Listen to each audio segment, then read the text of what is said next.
Hold me close till I get up. Time is barely on our side.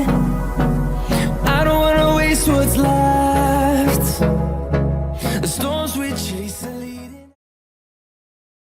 अस्सलाम वालेकुम friends, again मैं हूँ Karim. Okay, I am going to Turkey. अच्छा, आज पता चला कि एयरपोर्ट के पास रहने का भी बहुत ज़्यादा नुकसान है। वो नुकसान ये है कि आपको देर भी हो सकती है। आप इजी रहते हैं कि अच्छा यार खैर है, हमेशा मैं सबको कहता हूँ कि 3 घंटे पहले जाएं, लेकिन मेरे जैसा बंदा आज काफ़ी लेट हो गया। तो रश ये देखें, ह्यूज लाइन, तो रियली लेट। तो खैर एनीवेज, दुआ करेंगे मैं खैर से पहुँच जाऊँ। कब से लोग पूछे थे करीम भाई टर्की टर्की टर्की, तो सफ़र शुरू है। अभी से यहाँ से सऊदीया है, सऊदीया तकरीबन 6 घंटे की है फ़्लाइट, और वहाँ पे फिर तकरीबन आई थिंक 3-4 घंटे का स्टे है। फिर वहाँ से नेक्स्ट जो फ्लाइट है वो है फिर 4 घंटे की टर्की।